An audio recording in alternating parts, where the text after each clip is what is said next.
Hello भाई, कैसे हैं आप सब लोग। उम्मीद है भाई आप सब लोग ठीक होंगे। ठीक है, तो बेटा ये जो वीडियो है ना, इस वीडियो में 11th मैथमेटिक्स का सीबीएसई एनसीईआरटी 11th मैथमेटिक्स का आपका पहला जो चैप्टर है सेट सेट का जो पहली एक्सरसाइज है बेटा, उसकी पूरी कंप्लीट एक्सरसाइज है इसमें, है ना। तो ये देखते हैं, है ना। चलो शुरू करते हैं फिर। ठीक है, देखो बेटा क्या है हमारे पास कहानी। भाई जैसे हमने वीडियो में बताया था कि आज हम इस वाली एक्सरसाइज को कर रहे हैं बेटा। ठीक है, तो भाई जो पहला हमारे पास एक्सरसाइज है तो बहुत सिंपल क्वेश्चन है बेटा, फिर भी मैं तुम्हें समझा देता हूँ क्या क्या कह रहा है। भाई कहता है कि द कलेक्शन ऑफ, अच्छा मुझे उम्मीद है बेटा कि आपको सेट का जो डेफिनेशन है, वैसे मैं कोशिश करूँगा कि ये जो वीडियो है इसके लास्ट में डिस्क्रिप्शन में जो मेरा सेट का वीडियो है मैं उसका एक लिंक भेज दूंगा, क्योंकि सेट पता होना बहुत ज़रूरी है कि सेट क्या है। ठीक है, तो मैं ये एक्सरसाइज आपको ये समझा रहा हूँ, ये सोच के समझा रहा हूँ कि आपको सेट पता होगा। ठीक है, अच्छा देखो भैया क्या कह रहा है। The collection of all month of the year, the collection of all the month of a year beginning with letter J. तो हमने ये बताना है कि इससे जो सेट बनेगा क्या हम उसको सेट कहेंगे। तो भैया वो कह रहा है कि एक ऐसा सेट है जो किसी साल के जे लेटर से शुरू होने वाले जो मंथ हैं, जैसे जनवरी, जून और जुलाई, ये तीन ही तो आएंगे भाई, इसके अलावा तो नहीं आएंगे कोई। ठीक है, ये तीन ही आएंगे हमारे पास। तो हमने ये पता लगा के बताना है कि भाई ये जो हमारे पास सेट बना है क्या हम इसको सेट कहें। बेटा देखो किसी भी चीज़ को तुम सेट कह सकते हो। ठीक है, बस ये थोड़ा ध्यान रखना कि उसके जो एलिमेंट हैं उन पर किसी को संदेह ना हो, उन पर किसी को डाउट ना हो, उन पर कोई क्वेश्चन खड़ा ना कर सके। ठीक है, तो अगर तुम अमेरिका के किसी स्टूडेंट से पूछोगे कि भैया ये जे लेटर से शुरू होने वाले मंथ का सेट है, तो वो भी यही कहेगा हाँ बिल्कुल सही है ये। ठीक है, सोचो अगर मैं इसमें अगस्त डाल देता तो भाई कोई भी इस पे डाउट खड़ा कर सकता था, कोई भी बोल सकता था कि भाई ये कैसा आ गया इसमें।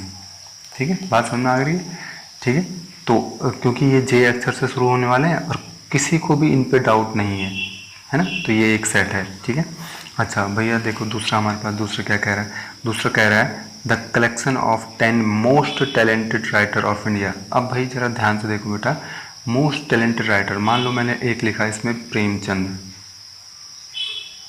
ठीक है, एक लिखा मैंने मान लो मैंने मुल्क राज आनंद लिख लिया।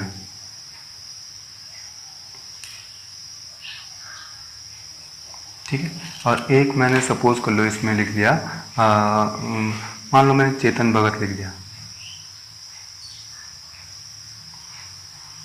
ठीक है, मैंने ऐसे और कम से कम 10 राइटर लिखे हैं। ठीक है, अब देखो ये जो मैंने सेट बनाया है ना, इसके जो एलिमेंट है बेटा, वो एलिमेंट उस एलिमेंट पे किसी को डाउट हो सकता है। जैसे मान लो भाई हो सकता है बहुत सारे लोगों को चेतन भगत एक मोस्ट टैलेंटेड राइटर लगते हों, है ना, हो सकता है लगते हों, या हो सकता है कोई कहे कि नहीं भाई हमें तो नहीं लगते Chetan Bhagat most talented writer, हमें तो नहीं लगते। यानी कि एक तरह से ये जो सेट है वो कंट्रोवर्शियल सेट है, इसके एलिमेंट पर कोई सवाल खड़ा कर सकता है, तो ये एक सेट नहीं है। ठीक है, इसको सेट नहीं बोलेंगे। अच्छा अब आओ बेटा तीसरे पे। देखो तीसरा हमारे पास क्या है, a team of 11 best cricket batsman of the world. अब देखो ये भी थोड़ा कंट्रोवर्शियल मामला है। थर्ड पार्ट जो है भाई हमने बैट्समैन का बनाना है। मान लो मैंने इसमें एक, तुम्हें अगर ध्यान होगा तो मान लो मैंने इसमें लारा रख दिया, ब्रायन लारा था ना। ठीक है, एक मैंने इसमें गिलक्रिस्ट रख दिया। ठीक है, गिलक्रिस्ट।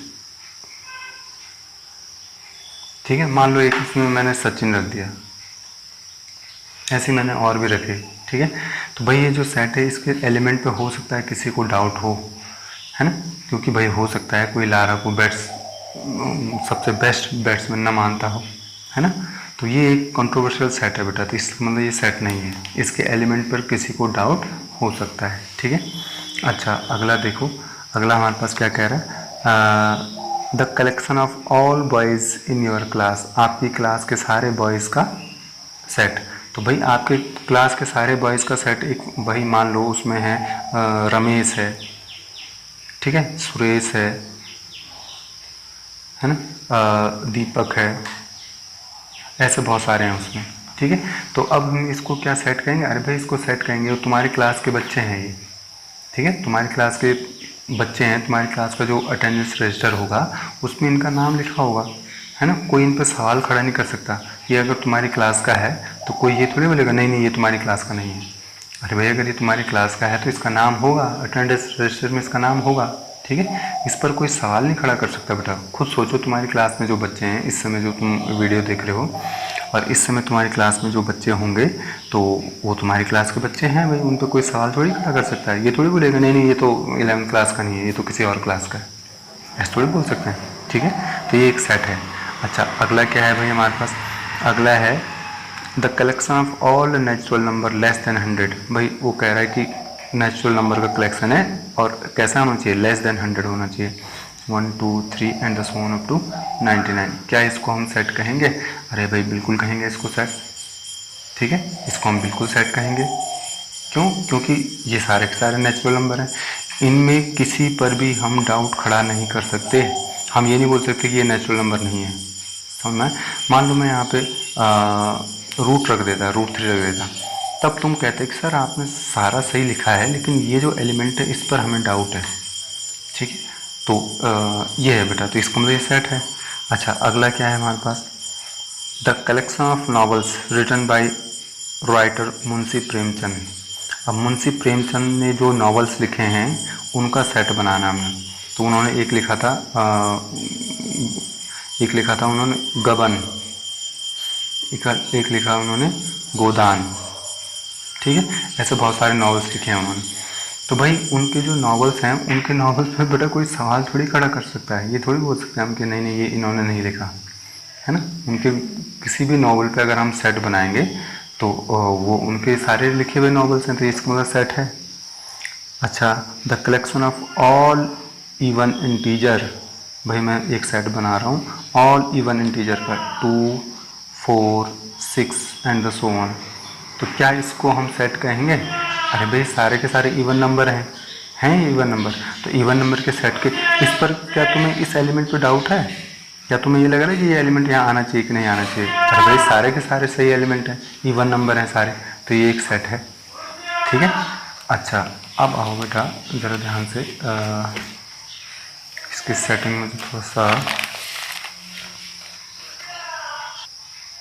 हाँ तो बेटा देखो अगला हमारे पास क्या है, the collection of all the collection of questions in this chapter. इस चैप्टर में हमारे पास जितने भी क्वेश्चन आए हैं उनका सेट बना रहे हैं, तो उनका सेट एक फाइनाइट सेट होगा, है ना, फाइनाइट सेट होगा। तो भाई जैसे मान लो सारे के सारे क्वेश्चन है हमारे पास, क्वेश्चन नंबर 1 है, क्वेश्चन नंबर 2 है, ऐसे सारे के सारे हमारे पास इस चैप्टर में जितने क्वेश्चन आए हैं उन सब का अगर हम सेट बनाएं तो वो क्या होगा, एक सेट होगा, क्योंकि भाई उसके क्वेश्चनों पे हम सवाल थोड़ी खड़े कर सकते हैं। अगर मान लो कोई सवाल खड़ा करेगा कि भाई नहीं नहीं ये वाला क्वेश्चन नहीं है, तो हम उसको बुक खोल के दिखा सकते हैं कि लो भाई देख लो, है ना। अच्छा हमारे पास अगला है the collection of most dangerous animal. बेटा डेंजरस एनिमल हर एक के लिए अलग अलग हो सकते हैं, हो सकता है किसी को छिपकली से डर लगता हो सकता है किसी को स्नेक से डर लगता हो, है ना। मान लो मैं सबसे 10 खतरनाक जानवरों को बनाऊं तो उसमें मान लो मैं एक स्नेक रख दूं, ठीक है, एक लॉयन रख दूं, तो ऐसे बहुत सारे रख दूं, तो हो सकता है कोई आए वो कहे कि नहीं नहीं भाई ये तो सबसे ज़्यादा खतरनाक का सेट है ही नहीं, क्योंकि हम तो इसको खतरनाक मानते ही नहीं। बात समझ में आ रही। तो ये एक कॉन्ट्रोवर्शियल सेट है बेटा, जो भी सेट कॉन्ट्रोवर्शियल हो सकता है ना उसको हम सेट नहीं कहते, सीधा सीधा मामला ये है, ठीक है। अच्छा देखो अगले वाले में हमारे पास बिलोंग्स टू भरना है बेटा हमने, ये तो इसको बुक में देख लो, देखो पहले से भरे हुए हैं भाई 5 बेटा बिलोंग्स टू, देखो बिलोंग्स टू का साइन होता है ऐसा ऐसा, ठीक है।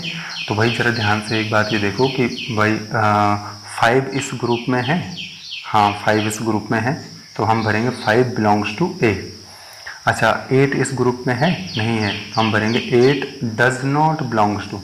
हम क्या करते हैं, हम बिलोंग्स टू का साइन बनाते हैं उसे काट देते हैं, ठीक है, इसको पढ़ते हैं डज नॉट बिलोंग्स टू। तो देखो भैया 8 डज नॉट बिलोंग्स टू ए, क्या 0 ए में है, 0 ए में नहीं है, तो 0 डज नॉट बिलोंग्स टू ए, ठीक है। 4 बिलोंग्स टू ए क्योंकि 4 उसमें है, 4 इस वाले सेट में है, तो हम भरेंगे 4 belongs to A. Belongs to का मतलब है कि बिलोंग्स टू का मतलब होता है कि ये वाली चीज़ यहाँ है।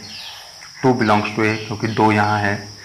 10 डज नॉट बिलोंग्स टू ए, क्योंकि 10 वहाँ नहीं है, ठीक है। अच्छा, अब तीसरा क्वेश्चन हमारे पास जो सबसे अच्छा क्वेश्चन है, देखो इस वाले क्वेश्चन पे आओ। हमारे पास तीसरा क्वेश्चन हमारे पास सबसे बढ़िया क्वेश्चन है। देखो हमारे पास क्या है कहानी, क्वेश्चन नंबर थर्ड का पहला पार्ट से स्टार्ट कर रहे हैं। देखो बेटा ये है हमारे पास क्वेश्चन। तो भाई ये जो फॉर्म है लिखा हुआ, ये बेटा इस फॉर्म को कहते हैं हम सेट बिल्डर फॉर्म में लिखा हुआ है। जब चीज़ों को ऐसे लिखा हुआ रहता है तो हम क्या कहते हैं, उसको सेट बिल्डर फॉर्म कहते हैं। तो वो कह रहा है कि इसको रोस्टर फॉर्म में लाइए। तो देखो रोस्टर फॉर्म में लाने के लिए भाई आराम से इसको पढ़ो। देखो इसमें उसने दो बातें दे रखी हैं। एक बात दे रखी है उसने कि x क्या है, इंटीजर है, एक बात ये है, और दूसरा उसने x के बारे में ये बात बोल रखी है, ठीक है। तो इन दोनों कंडीशन को फुलफिल करने चाहिए। हम यहाँ पे जो एलिमेंट लिखेंगे वो इसको और इसको फुलफिल करना चाहिए, ठीक है।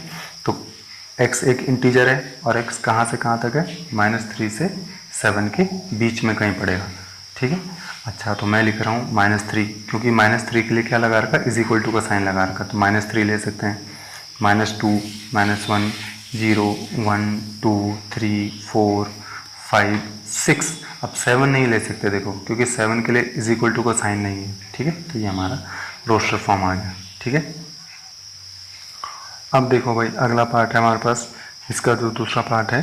देखो ये क्वेश्चन सारे यहाँ से देख लेना बेटा, ठीक है। क्वेश्चन यहाँ पे लिखे हुए हैं, इसका स्क्रीनशॉट ले लो। ये सारा हम ये वाला क्वेश्चन कर रहे हैं, ये वाला, ठीक है। x is a natural number less than 6। फिर हम ये अगला वाला ये वाला करेंगे, तो इसका स्क्रीनशॉट लेके रख लेना एक बार, ठीक है। देखो अब ये है हमारे पास क्वेश्चन। तो भैया देखो x is a natural number है और लेस देन 6 है। बहुत सिंपल है भाई, 1, 2, 3, 4, 5। अब देखो ये सारे के सारे नेचुरल नंबर हैं और लेस देन 6 हैं सब, तो ये हमारा कंप्लीट हो गया। अब देखो भैया अगला हमारे पास क्या है, सी पार्ट में कह रहा है कि x is a 2 digit number, 2 digit natural number है। x कैसा है, 2 डिजिट का नेचुरल नंबर है और किस टाइप से है, the sum of its digit is 8, यानी कि उसके डिजिट का अगर सम करेंगे तो क्या आता है, 8 आता है। तो देखो हमारे पास है क्या कहानी, 2 डिजिट का नंबर है, नेचुरल नंबर है, और कैसे हैं 2 डिजिट, भाई जैसे 25 है तो 25 क्या है, 2 डिजिट नंबर है, ठीक है। 125 अगर लिखेंगे तो क्या है, 3 डिजिट नंबर है, 3 डिजिट आ रही है ना इसमें, तो 3 डिजिट नंबर है, ये 2 डिजिट नंबर है। तो हमने आंसर किस में देना है, 2 डिजिट नंबर में देना है। अच्छा, दोनों डिजिटों को अगर जोड़ेंगे तो कितना आना चाहिए, 8 आना चाहिए। तो भाई हम कह रहे हैं 17। देखो 2 डिजिट नंबर है और दोनों को ऐड करेंगे तो 8 आएगा। हम अगला ले सकते हैं, ये 17 हो गया। अगला हम ले सकते हैं 26 ले सकते हैं। देखो 2 डिजिट है और इसका डिजिट का सम भी क्या है, 8 है। अगला हम ले सकते हैं 35, ठीक है। 2 डिजिट है और ऐड करके क्या आएगा, 8 आएगा। अगला हम ले सकते हैं 44, ये भी 2 डिजिट है और इसका सम भी क्या आ रहा है, 8 आएगा, ठीक है। अगला हम ले सकते हैं 53, ठीक है। अगला ले सकते हैं 62, ठीक है। अगला ले सकते हैं 71 और एक ले सकते हैं हम क्या, 80, ठीक है। देखो ये भी 2 डिजिट है, ये भी 2 डिजिट है, ये भी 2 डिजिट है, ये भी 2 डिजिट है, और सबको जोड़ दो। देखो इसके 2 जोड़ेंगे, 7 + 1 8 आएगा, 6 + 2 8 आएगा, 5 + 3 8 आएगा, 4 + 4 8 आएगा, 5 + 3 8 आएगा, 6 + 2 8 आएगा, 7 + 1 8 आएगा, और 8 + 0 अगर करोगे तभी भी क्या आएगा, 8 आएगा। तो ये है हमारे पास, ठीक है। देखो भैया अगला क्या है, x is a prime number. भैया देखो पहली बात तो प्राइम नंबर है। प्राइम नंबर वो नंबर होते हैं जो अपनी ही टेबल से जाते हैं, या हम ऐसा भी कह सकते हैं कि जो ब्रेकेबल नहीं होते। जैसे मैं तुम्हें एग्जाम्पल के लिए समझाऊं तो 6 क्या है, 6 को देखो हम ब्रेक कर सकते हैं 2 × 3 में, ठीक है। अच्छा, लेकिन 5 को ब्रेक कर सकते हैं, 5 ब्रेक नहीं होता है। तो 5 क्या है, प्राइम नंबर है, और ये क्या है, कंपोजिट नंबर है, इसको हम कंपोजिट नंबर कहते हैं, ठीक है। तो वो क्या कह रहे हैं यहाँ पर, कह रहा है कि x is a prime number होना चाहिए, और विच इज़ डिवाइज़र, किसको, यानी कि एक ऐसा नंबर हमने बताना है जो प्राइम नंबर हो और जो 60 को पूरा पूरा कैंसिल कर दे, ठीक है। तो भाई देखो 2 प्राइम नंबर है, और 2 से अगर 60 को कैंसिल करोगे देखो तो पूरा पूरा कैंसिल हो जाएगा पूरा पूरा कैंसिल, ठीक है। 3 से भी हो सकता है, ठीक है, यहाँ तक समझ में आ गया। अच्छा, और किस किस से हो सकता है, 4 से हो सकता था लेकिन हम 4 नहीं लेंगे, ठीक है। 5 से हो सकता है, 5 हम ले सकते हैं, क्योंकि प्राइम नंबर होने चाहिए ना, सारे के सारे प्राइम नंबर होने चाहिए। अच्छा, और किस किस से हो सकता है? बस मेरे ख्याल से ये तीनों ही हैं जिससे ये हो सकता है, और किसी से नहीं होगा। ठीक है, ये हमारा आंसर आ गया। ठीक, ये तीनों के तीनों प्राइम नंबर हैं और ये तीनों के तीनों 60 को पूरा पूरा कैंसिल कर लेते हैं। ठीक है, अब देखो बेटा अगला क्या है हमारे पास। अगला कह रहा है कहता है कि the set of all letters, सारे लेटर का हमने सेट बनाना है इन द वर्ड, ये जो ट्रिग्नोमेट्री वर्ड है इसके सारे लेटर का हमने सेट बनाना है। अब भाई सेट में क्योंकि चीज़ें रिपीट नहीं करती हैं, ठीक है, तो टी आ गया, अब टी दोबारा कभी ना आए। ठीक है, आर आ गया है, ठीक है, आई आ गया है, जी आ गया है, ओ आ गया है, एन आ गया है। अब देखो ओ दोबारा आ रहा है, ओ दोबारा नहीं, क्योंकि रिपीट नहीं करना हमने। ठीक है, अच्छा तो एम आ गया है, यहाँ पे हमने इसको छोड़ देना है। ठीक है, ओ क्योंकि पहले भी आ चुका है तो इस वाले ओ को छोड़ देंगे। एम आ गया है, ई कहीं आया तो नहीं, नहीं आया है तो ई लिख सकते हैं। टी, अब देखो टी नहीं लिखेंगे हम यहाँ पे क्योंकि टी पहले आ चुका है तो टी को छोड़ देंगे। आर तो नहीं है, देखो आर भी आ रखा है तो आर को भी नहीं लिखेंगे। वाई कहीं नहीं आया तो ये हमारे पास। ठीक है, अब देखो बेटा एक ये वाला है, लास्ट पार्ट है इसका, द सेट ऑफ लेटर्स।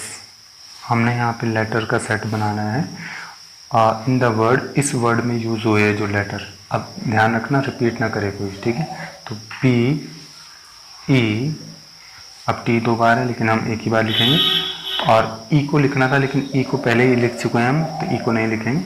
अब सीधे क्या लिखेंगे? आर, रिपीट नहीं करना कोई चीज़। ठीक है, ये हो गया। देखो बेटा अब मैं तुम्हें ये वाला क्वेश्चन करा रहा हूँ, देखो मैं बुक में दिखा देता हूँ। देखो ये सबसे इम्पोर्टेंट क्वेश्चन है बेटा। ठीक है, ये तो ऐसे ही है, तो कुछ खास नहीं थे, है ना, ये तो एक एक नंबर में पूछ भी सकता है, लेकिन ये देखो ये बढ़िया क्वेश्चन है। कहता है right the following set in the set builder form. ये भी रोस्टर फॉर्म में है, यहाँ पे थोड़ा मिसप्रिंट है, ये ऐसा होना चाहिए। ठीक है, ये अभी रोस्टर फॉर्म में है और हमने इसको किस में लाना है? सेट बिल्डर में। देखो सेट बिल्डर ये होता है, ऐसे ऐसे जो लिखा रहता है उसको सेट बिल्डर कहते हैं। ठीक है, और ऐसे जो लिखा रहता है जिसमें नंबर लिखे रहते हैं उनको हम क्या कहते हैं? रोस्टर कहते हैं। तो रोस्टर फॉर्म में लिखा हुआ है। ठीक है, अब देखो पहला है इसका, ये वाला पार्ट है ना पहला। ठीक है, 3, 6, 9, 12, देखो 3, 6, 9 और 12। अब भाई देखो रोस्टर में लाने, ये रोस्टर में है, सेट बिल्डर में लाने के लिए बेटा एक बात याद रखना कि सेट बिल्डर में लाने के लिए सबसे पहले क्या है, ये कोई नॉर्मल सेट नहीं है। ठीक है, अगर सपोज कर लो मैं तुम्हें एक एग्जांपल देता हूँ कि ये सेट ऐसा होता है 1 2 3 4 एंड सो ऑन, तो हम इसको जब सेट बिल्डर में लाते तो हम लिखते कि x सच दैट x, ये तो लिखना ही लिखना है। ठीक है, ये तो सेट बिल्डर में लिखना ही लिखना है। अब हम आगे लिखते हैं इनका कोई खास कैरेक्टर लिखते हैं हम, इनका कोई स्पेशल कैरेक्टर लिखते हैं हम। ठीक है, इनका कोई खास क्वालिटी। ठीक है, तो हम लिखेंगे x is a natural number. ठीक है, यहाँ पर हम इसे इतना लिख देते हैं। ठीक है, कहने का मतलब ये है कि कुछ सेटों को हम ऐसे लिख सकते हैं, उनका कोई खास कैरेक्टर बता के लिख सकते हैं, लेकिन इसको तो नहीं बता सकते ना भाई। इसको हम क्या बोलेंगे, क्या बोलेंगे इसका कैरेक्टर? ये बोलेंगे कि 3 की टेबल है, 3 की टेबल तो और आगे तक होती है। ठीक है, तो इसके लिए हमें फॉर्मूला बनाना पड़ेगा। देखो फॉर्मूला बनाना बहुत आसान है, x such that x is equal to, formula बनाना हो तो यहाँ पर इज इक्वल टू हो जाता है, और जब लिखना हो तो यहाँ पे इज आता है फिर। ठीक है, अच्छा तो x इज इक्वल टू, तो भैया फॉर्मूला कैसे बनाना है? देखो रखने की कोशिश करो।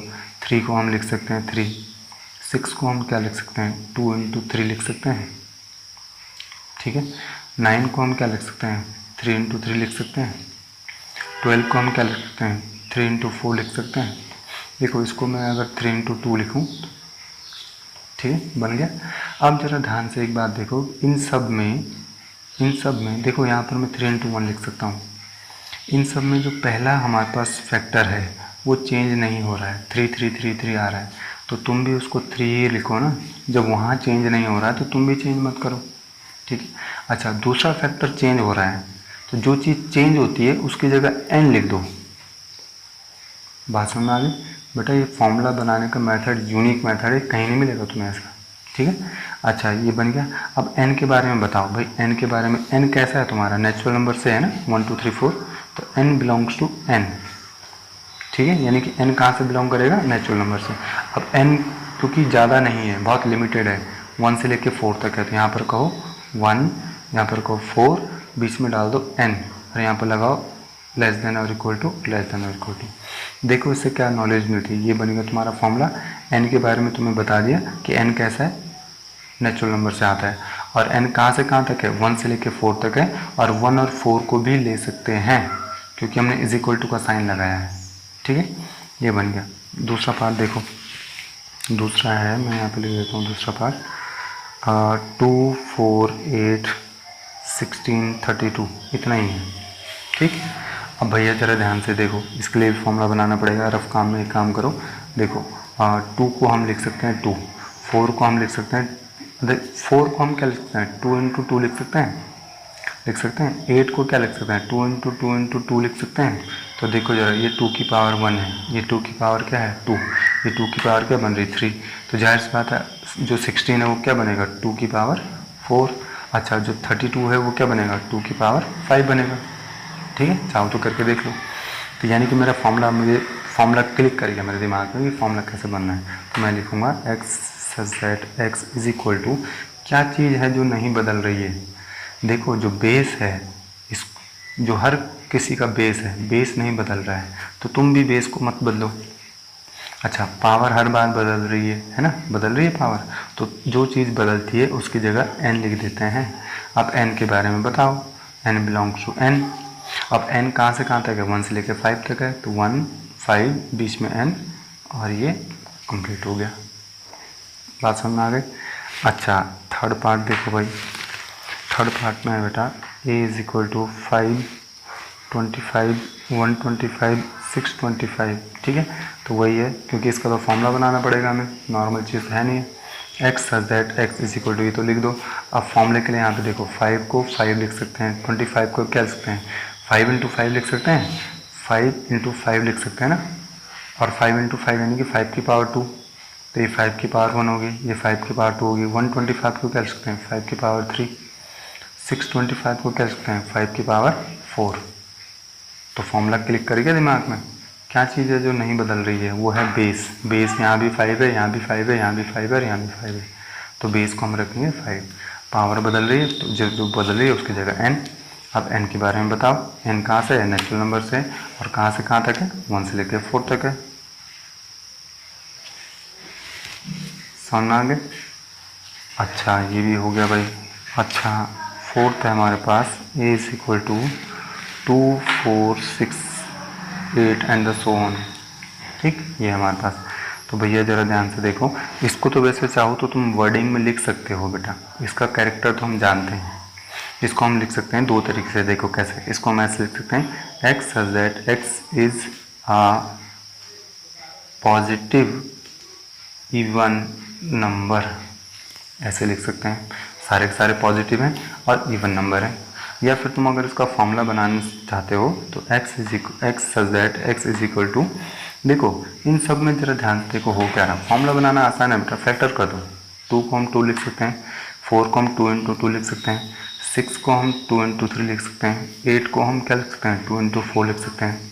तो देखो इन सब में हो क्या रहा है, इन सब में 2 सब में आ रहा है, और बाकी क्या आ रहा है, नेचुरल नंबर आ रहे हैं बगल में। सारे फैक्टर क्या है, नेचुरल नंबर है। ठीक है, तो यहाँ पे n डाल दो।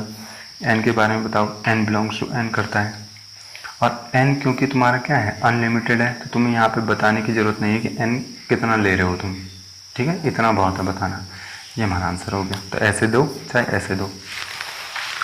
अच्छा भाई, इसका लास्ट वाला पार्ट है a इज इक्वल टू, देखो मैं बुक भी दिखा देता हूँ तुम्हें। देखो ये हमारे पास लास्ट पार्ट है इसका, ये वाला। ठीक है, ये वाला हमने अभी भी करा, और ये वाला लास्ट पार्ट कर रहे हैं। ठीक है, तो भैया देखो ज़रा ध्यान से, ये है 1 4 9 and so on up to 100। ठीक, तो भैया सबसे पहले तो वही अपना ये लिखो, फॉर्मूला बनाओ। 1 को तुम 1 ही लिख सकते हो, 4 को हम 2 की पावर 2 लिख सकते हैं, 9 को हम 3 की पावर 2 लिख सकते हैं। ठीक है, ऐसे ही हम 100 को क्या लिख सकते हैं, 10 की पावर 2 लिख सकते हैं। तो बन गया फॉर्मूला। क्या चीज़ है जो नहीं बदल रही है, वो है पावर। देखो पावर हर बार 2 आ रही है, इसकी पावर भी 2 लगा सकते हैं ना, तो हर बार पावर क्या आ रही है, 2 आ रही है, तो पावर को तुम भी मत बदलो, तुम भी पावर को वैसे रहने दो। अच्छा, क्या चीज़ है जो बदल रहा है? बेस बदल रहा है, तो जो बदलता है उसकी जगह n लगा दो। अब n के बारे में कहो, n कहाँ से है? नेचुरल नंबर से है, और n तुमने 1 2 3 4 कहाँ से लिया? 1 से लेकर 10 तक ले रखा तुमने, 1 से लेकर 10 तक ले रखा है, और ये n और ये कंप्लीट हो गया। ठीक है, ये हो गया तुम्हारा। अब भैया ज़रा ध्यान से एक बात ये देखो, देखो अब आ गए हैं बेटा हम इस वाले क्वेश्चन पे। देखो चाहो तो इसका स्क्रीनशॉट ले लो, देख लो। List the element of the following set. ठीक है, लिस्ट बनाने के लिए कह रहा है, लिस्ट बनाने यानी कि रोस्टर फॉर्म में लाने के लिए कह रहा है। देखो ये जो फॉर्म है ना, ये इससे पहचाना जाता है।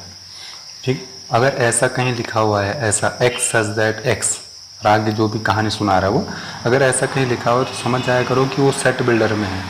ठीक है, और ये जो ऊपर फॉर्म लिखे हुए हैं क्या है? रोस्टर में है। जब एलिमेंट लिख दिए जाते हैं, ऐसे एलिमेंट लिख दिए जाते हैं तो उसको रोस्टर फॉर्म कहते हैं। ठीक है, तो देखो यहाँ पर है ये x is an odd natural number. तो भैया ज़रा ध्यान से एक बात देखो, कैसा है x एक ऑड नेचुरल नंबर है, यानी कि 1 होगा, 3 होगा, 5 होगा, और क्योंकि ये कहीं रोक नहीं रहा है इसे, तो इसका मतलब एंड द सो ऑन चलेगा। ठीक है, देखो भैया अगला हमारे पास ये बहुत बढ़िया क्वेश्चन है बेटा, कई बार पेपरों में पूछता है इसको। देखो क्या कह रहा है, x इज़ एन इंटीजर, और ये वाली कंडीशन को फुलफिल करना चाहिए। ठीक है, यहाँ पे लिख दिया है मैंने। देखो अब भैया ज़रा ध्यान से एक बात देखो कि एक इंटीजर है, वो इंटीजर यानी कि प्लस में भी हो सकता है, माइनस में भी हो सकता है, और जीरो भी हो सकता है। और दूसरी बात, पहली शर्त तो ये है, पहली कंडीशन ये है, दूसरी कंडीशन ये है कि उसको कैसा होना चाहिए? 9/2 और 1/2 के बीच में होना चाहिए। अब ज़रा ध्यान से एक बात देखो, देखो ये नेचुरल नंबर लाइन है। नंबर लाइन में भाई यहाँ पर होगा तुम्हारा -1, यहाँ पर होगा तुम्हारा -2, यहाँ पर तुम्हारा 1 होगा, यहाँ पर तुम्हारा 2 होगा, यहाँ पर तुम्हारा 3 होगा, यहाँ पर तुम्हारा 4 होगा, और यहाँ पर तुम्हारा 5 होगा। ठीक, पहले तो थोड़ा ये पता लगा लेते हैं कि 9/2 कहाँ पर होगा। देखो 9/2 पता लगाना है तो 9/2 को डिवाइड कर दो ना इससे कैंसिल करोगे 4.5 निकलेगा, यानी कि यहाँ पर है तुम्हारा ये, यहाँ पर तुम्हारा 9/2 है। ठीक है, हाफ 1 का आधा यानी कि हाफ देखो यहाँ पर कहीं होगा ये, माइनस का 1/2 यहाँ पर कहीं है। ठीक है, तो वो कह रहा है x के बारे में कि x कैसा है, इसके और इसके बीच में है। और दूसरी बात है कि इज इक्वल टू का साइन नहीं लगा यहाँ पे, यानी कि ये जो दोनों नंबर हैं ये हमारे आंसर में इंक्लूड नहीं होंगे। और वैसे भी ये कैसे हो जाएंगे हमारे आंसर में इंक्लूड, क्योंकि वो तो इंटीजर कह रहा है, ये तो इंटीजर है ही नहीं। ठीक है, अच्छा तो इन दोनों के बीच का, यानी कि इन दोनों के इसका और इसका बीच का नंबर लेना है हमें, और इसके बीच में तो करोड़ों नंबर है, इसके बीच के कौन से नंबर लेने हैं मैंने? जो इंटीजर हों। ठीक, तो भैया देखो इसके बीच में इंटीजर है -1 0 1 2 3 और 4। ठीक है, 9/2 तुम्हारा ये था ना, तो 9/2 और -1/2 इनके बीच में जो नंबर होंगे वही लेने हैं मुझे। ठीक है, और वो भी कौन से नंबर? जो इंटीजर होंगे वही नंबर लेने हैं मैंने, तो यही मेरा आंसर है। ठीक है, अगला देखो भैया अगला है हमारे पास ये वाला है बेटा। अगला हमारे पास ये x इज एन इंटीजर और x² कैसा होना चाहिए? लेस देन और इक्वल टू 4 होना चाहिए। ठीक है, थर्ड पार्ट है इसी वाला। देखो यहाँ पर लिख दिया मैंने। भैया ज़रा ध्यान से देखो कि भाई सबसे पहले तो इंटीजर है और इस कंडीशन को फुलफ़िल कर रहा हो। ठीक है, तो देखो ज़रा ध्यान से, अगर मैं यहाँ पे 1 लिखूँ तो 1 इंटीजर है, और 1 का स्क्वायर अगर करोगे तो 4 से कम ही आएगा। अच्छा, अगर मैं 2 लिखूँ तो 2 भी सही है, 2 भी इंटीजर है, और 2 का स्क्वायर देखो, 2 का स्क्वायर अगर तुम यहाँ पे करोगे ना, यहाँ पे कर देता हूँ, 2 का स्क्वायर करोगे तो भैया जरा देखो ये पूरी की पूरी इक्वेशन ट्रू आ रही है। ठीक है, क्योंकि ये भी 4 हो गया और ये भी 4 हो गया, यहाँ पे इज इक्वल टू का साइन भी है। ठीक है, अच्छा अगर मैं 0 लिखूँ तब सही है। ठीक है, 0 भी आ सकता है। अच्छा अगर मैं -1 लिखूँ तो भैया देखो -1 का स्क्वायर करोगे, -1 का अगर स्क्वायर करोगे तो -1 का स्क्वायर कितना आएगा? 1। तो 1 तो 4 से छोटा है ना भाई, है ना। इन दोनों कंडीशन में से एक कंडीशन फुलफिल होनी चाहिए ना। अच्छा -2 लिखूँ तो ठीक है, तभी भी सही है। तो ये 4 नंबर हमारे पास, ये 5 नंबर हमारे पास इंटीजर भी हैं और इस कंडीशन को भी फुलफिल करते हैं। ठीक है, देखो इनमें से कोई भी नंबर तुम यहाँ पे रखोगे तो हमेशा ये वाली जो कंडीशन है वो ट्रू आएगी। मान लो मैं इसको रखूँ तो -1 का square less than equal to 4, तो ये जो कंडीशन है वो ट्रू आ रही है। कैसे? अरे भाई -1 का स्क्वायर 1 हो जाएगा, तो सही तो है भाई। कंडीशन ये कह रही है कि जो 4 है वो ग्रेटर है किससे, 1 से बड़ा है, तो बिल्कुल सही है। और ये तो तुम्हें पता ही होगा दोनों कंडीशनों में से एक कंडीशन फुलफिल होती है, तो ये वाली कंडीशन फुलफिल हो रही है। अगर मैं ये रखता हूँ वहाँ पे -2 का square less than equal to 4, तो भैया ये हो जाता 4, और तो भैया अब ये वाली कंडीशन फुलफिल हो रही है, ठीक है, 4 के बराबर है, ठीक है, तो ये हमारा आंसर है। ये बहुत बेकार क्वेश्चन है बेटा, बहुत सिंपल क्वेश्चन है भाई। कह रहा है कि क्या कह रहा है भाई, एक्स क्या है, एक लेटर है और किससे आया है, इससे आया है। बस ये ध्यान रखना लेटर वाले केस में रिपीट ना हो कोई भी, ठीक है। एल आ गया, ओ आ गया, वाई आ गया, अब ए आ गया, अब लास्ट में एल है, एल नहीं लिखेंगे हम क्योंकि एल पहले ही आ चुका है, ठीक है, रिपीटिशन मना है, ठीक है। ये हमारा आंसर आ गया। देखो भैया इस वाले क्वेश्चन में क्या कह रहा है, बहुत सिंपल क्वेश्चन है बेटा, कुछ खास नहीं है। देखो कह रहा है कि x is a month, x कोई मंथ है, यानी कि हमने मंथ के नाम लिखने हैं। नॉट हैविंग 31 डेज, जिनमें 31 डेज ना आते हों, ठीक है, जिनमें 31 डेज ना आते हों। तो भैया कौन कौन से हों, देखो कौन कौन से हों। अरे भैया जिनमें 31 डेज नहीं आता बेटा, एक तो तुम्हारा फरवरी हो गया, ठीक है, शॉर्टकट में लिख रहा हूँ। फरवरी का अप्रैल हो गया तुम्हारा, ठीक है, अप्रैल में भी 31 डेज नहीं आते, है ना। और जून हो गया तुम्हारा, जून में भी 31 डेज नहीं आते। तुम्हारा नवंबर हो गया, नवंबर में भी तुम्हारे 31 डेज नहीं आते, ठीक है। भाई ये हो गया, ये हो गया, ये हो गया, ये हो गया। एक और है भाई, सितंबर में भी तुम्हारे बेटा 31 डेज नहीं आते। एक मिनट है, मैं श्योर नहीं हूँ। हाँ हाँ ठीक है, सितंबर में भी 31 डेज नहीं आते, ठीक है। ये है तुम्हारा भाई, फिर भी देख लेना, कोई अगर छूट गया हो तो बता देना, कोई दिक्कत नहीं है, ठीक है।